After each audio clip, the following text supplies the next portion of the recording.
Bueno, y hablando del contexto de la empresa, en este caso el Tecnológico de Monterrey, comenzamos con su fundación. Se realizó en 1943, ya lleva 75 años desde este hecho. Fue fundada por don Eugenio Garzazada y un grupo de empresarios, precisamente para atender la necesidad de la falta de personal calificado para la generación de industria en Monterrey. El tecnológico fue creciendo y actualmente tiene alrededor de 30 campus a lo largo de la República Mexicana. Según la calificadora QS, se encuentra dentro de las mejores universidades de Latinoamérica y es la mejor universidad privada del país. Algunas otras universidades que también se encuentran en este estudio calificador y que pues representan competencia para la universidad son la UNAM, la Universidad de Anáhuac, el Instituto Politécnico Nacional, el Instituto Autónomo de México y la Universidad Iberoamericana. Y bueno, pues básicamente el mercado al que busca atacar esta empresa es de estudiantes o futuros estudiantes que buscan realizar sus estudios de manera profesional o de posgrado. Van desde la edad de 18 en adelante. Y bueno, pues más que nada el tecnológico alberga este rango de edad y puede ser ya de carácter mexicano o internacional. De hecho, en el campus está compuesto por una gran cantidad de extranjeros actualmente. Lo relevante del nicho de mercado en el que se encuentra es que pues México es un país en el que 2 de cada 10 personas se encuentran en este nivel de estudios, lo cual es bastante pues significativo. De hecho, México se encuentra en la categoría más baja del ranking de la OCDE, teniendo un porcentaje de alrededor del 22%, cuando la media es de 43%. Entonces, pues sí es bastante relevante la participación de mercado que tiene la universidad. Y seguimos con la siguiente pregunta. Muy bien, pasando con la siguiente pregunta. La anatomía de la corrupción conocida en dicho sector. Bueno, nuestro sector es el sector educativo privado, para hacer un poco más de énfasis, ya que la corrupción se suele comportar de manera diferente cuando es de alguna institución privada a una institución pública. Se hace esta categorización para poder empezar a entender cómo funciona la corrupción. Aquí empezamos hablando un poco de la corrupción a nivel educación pública, ya que los casos son mucho más sonados, mucho más visibles, y tiene como principal factor el tráfico de influencias y el pago a proveedores. Básicamente, ¿cómo se trata esto? Bueno, hablamos de instituciones gubernamentales que otorgan alguna clase de crédito o alguna clase de pago para algún servicio en especial. Dentro de esto se hace algún acuerdo en donde la institución en realidad nunca lleva a cabo este servicio y los recursos se terminan utilizando, pero no se ve para qué se utilizaron. Por lo tanto, en las instituciones públicas es muy común encontrar casos de desviación de recursos. Por lo tanto, se trata siempre de atacar esto, ya que pues bueno, las instituciones públicas funcionan completamente por medio de pagos del gobierno. Es importante que se controle muy bien esto. Justamente en el año del 2017, el año pasado, la Zagarpa llevó a cabo ahí unos estudios y encontraron desviación de recursos en al menos 83 universidades públicas del país.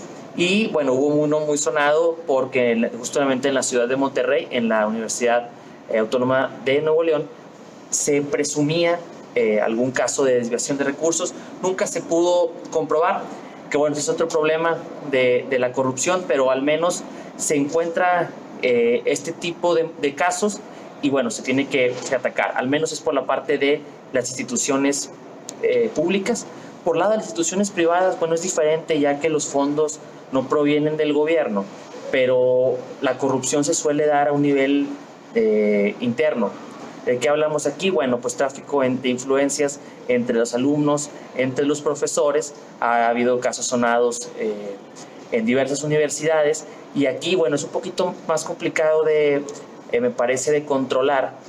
Ya tendría que ser alguna política interna y códigos de ética, que el TEC también tiene bastante de eso, vamos a hablar un poquito más adelante, pero me parece que esa es la anatomía de la corrupción en grandes rasgos, y es importante entenderla para poder seguir con el análisis que estamos elaborando y cómo complementan las primeras etapas del proyecto con las entrevistas que hicimos, que fueron de mucha utilidad para poder entender en sentido más macro el problema y seguir con nuestro análisis.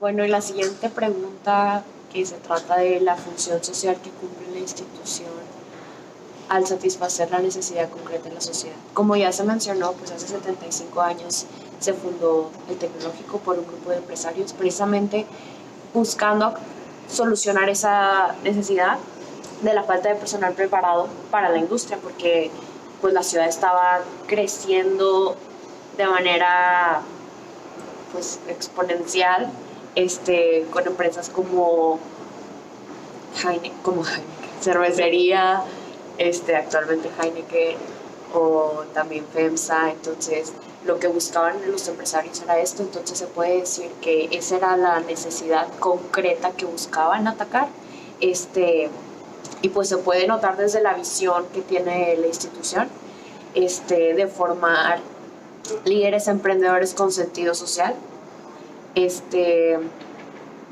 pues esa es básicamente la función social. Claro. Pasando a la siguiente pregunta, que es la función, la descripción. Si vamos a describir un poquito lo que vienen siendo los bienes internos que le permitirían a la institución cumplir con las expectativas sociales, y así como los bienes externos a los que legítimamente puede aspirar la institución.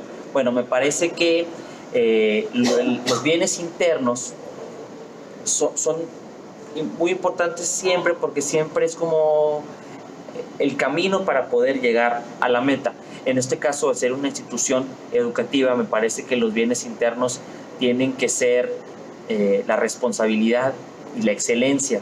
¿Por qué la responsabilidad y la excelencia? Bueno, yo creo que al ser primeramente una institución educativa y al México demandar siempre una mejor educación, bueno, entonces la idea, el motor de esta filosofía es la excelencia. Tenemos que seguir mejorando, porque México así lo pide y porque en general la globalización lo va pidiendo. A nosotros estar en México y querer exportar profesionistas, bueno, tenemos que tener estándares de calidad mundial.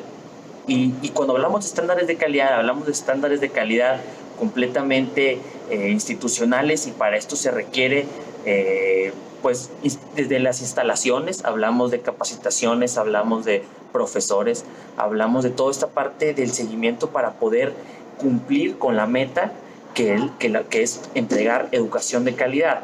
Por eso me parece que la excelencia es un punto importante. El siguiente es la responsabilidad, y yo creo que ese es la excelencia, lo tenemos que buscar, pero me parece que el valor como intrínseco en todo esto es la responsabilidad. ¿Por qué? Porque una institución educativa, cuando se hace responsable de lo que suceda con los profesionistas, o cuando se haga responsable de lo que pase en México en los siguientes años, me parece que es como el punto ideal a donde quisiéramos llegar, porque va a empujar a la siguiente generación, va a empujar los ideales, va a empujar los principios éticos, y por lo tanto a mí me parece pues bastante impresionante, porque me parece que es cierto detrás de la idea detrás de esto. Por ejemplo, en algún caso así concreto, cuando en Monterrey, Nuevo León, se vio un poquito en los temas de la delincuencia, bueno, cómo el TEC se centra en esto y cómo busca también soluciones que suceden en general en la ciudad. Entonces ahí se ve el tema de cómo yo también soy responsable de lo que sucede afuera. Y empezamos con políticas desde inclusión, hablamos de distrito TEC, cómo hacemos que también el TEC se comprometa con la sociedad. Y ese tema de responsabilidad me parece que es importante. por los bienes internos. Entonces, una vez que tengamos en cuenta los bienes internos, buscamos los bienes externos. Y dentro de los bienes externos me parece que es un poco más sencillo, y es el prestigio. Hablamos de prestigio, la universidad en general lo que buscan es prestigio para poder atraer más clientes. Una vez que busques la excelencia y cuando tu motor sea la responsabilidad, el prestigio se da por ende. Y es un punto muy importante porque entonces tu clientela llega sola y estás creando profesionistas completos, con principios, con valores, y yo creo que hoy en México es lo que se está demandando más, en una sociedad en donde cada vez somos más, donde cada vez la corrupción parecería estar más arraigada. Pues bueno, el TEC tiene esa responsabilidad, es la de crear, como comentaba Saima, va dentro del eslogan del TEC, dentro de la idea de esta es crear líderes con sentido humano. Entonces, una vez que lo creamos, se da por ende, y si los profesionistas reflejan ese sentir, entonces la universidad tiene prestigio, y me parece que ese es el bien externo que persigue la institución al crear pues su sistema, y se ve respaldado, me parece, con infraestructura, con profesores, capacitaciones y estadísticamente comprobado, me parece que hay muy buenos profesionistas en el mercado egresados del TEC.